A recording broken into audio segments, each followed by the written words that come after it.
Today's episode of the More You Know podcast is brought to you by CrowdQuestion, a brand new social communication platform focused on connecting crowds to bring everyone closer to their community, as well as enhancing any occasion. Rather than being a social media platform focused on content and advertising, they're focused on communication and connection. Learn more about the platform and download the app free at crowdquestion.com.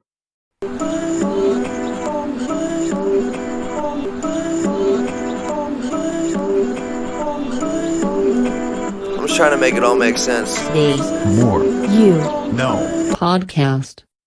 Today I want to share Heinrich Schliemann's life of significance. Heinrich Schliemann was born January 6, 1822 in a part of the German Confederation. Heinrich's father Ernst was a poor Lutheran minister, and during Heinrich's early years, his father encouraged him to take interest in history. Along with that, he also told him the tales of the Iliad and the Odyssey, as well as giving him a copy of Ludwig Geyer's Illustrated History of the World. This sparked an inspiration in Heinrich at the age of 7, where he then decided one day he would excavate the city of Troy. Well, a couple years later in 1831, at the age of 9, his mother Louise died. Upon her death, Heinrich was sent to live with his uncle, and a couple years later, at the age of 11, his father was finally able to afford to pay to enroll him in grammar school. But within a couple years, he had to transfer to another school, due to his father getting caught embezzling church funds. And then from there, in another few years, he had to drop out because his father couldn't afford it. At this point, any form of a formal education was impossible, really shifting Schliemann's perspective. Here at the age of 14, Heinrich became an apprentice at Herr Holt's grocery. Here he gained a passion for Homer, due to the alcoholic Holtz reciting it at the grocer's. He worked there for 5 years until bursting a blood vessel, and then moved to Hamburg, becoming a cabin boy for a steamer bound for Venezuela. But on their way to Venezuela, the ship crashed and they were washed up on the shores of the Netherlands. Here he became a messenger, office attendant, and bookkeeper in Amsterdam.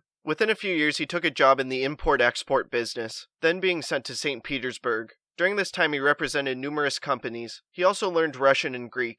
After learning these languages, he realized he had a knack for learning languages. He claimed he could learn a language in 6 weeks, and by the end of his life, he could converse in English, French, Dutch, Spanish, Portuguese, Italian, Russian, Swedish, Polish, Greek, Latin, German, and Arabic. Being multilingual is an important part of his career since he was in the importing trade. In 1850, he heard that his brother Ludwig had died in California, so he headed to California, and once he arrived in 1851, he started a bank in Sacramento, buying and selling over $1 million worth of gold dust in just 6 months. Then once California became a state, he subsequently became an American citizen. Throughout his time in the United States, he became quite wealthy. Then at 36, being wealthy enough to retire, and going through a divorce, he decided to become an archaeologist. He was never trained professionally in archaeology, but as an amateur archaeologist, many viewed him as a professional archaeologist. As I previously discussed, he was obsessed with the stories of Homer, and from here he dedicated his life's work to unveiling the actual physical remains of the cities of Homer's epic tales. He began researching and then visiting sites that he believed were possible sites of the stories, and eventually found the city of Troy and Mycenae, the legendary cities that were mentioned in Homer's tales. This is extremely significant, because before he discovered these in the 1800s, Homer's stories were largely viewed as fiction, based in little reality, including the locations. With this achievement, Heinrich today is considered the father of Pre-Hellenistic Archaeology.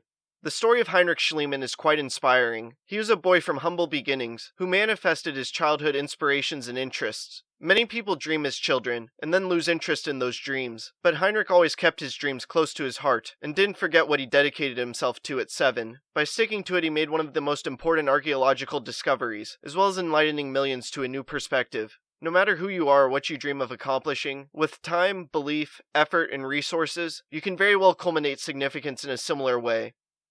I hope this talk makes a positive impact in your life. Please subscribe to the podcast wherever you are listening or watching it. Check out other episodes. Leave a review. Follow the podcast on social media at More You Know Pod, and sign up for CrowdQuestion to ask me questions about the episode. Again, thank you for listening as we propel through podcasting with the More You Know.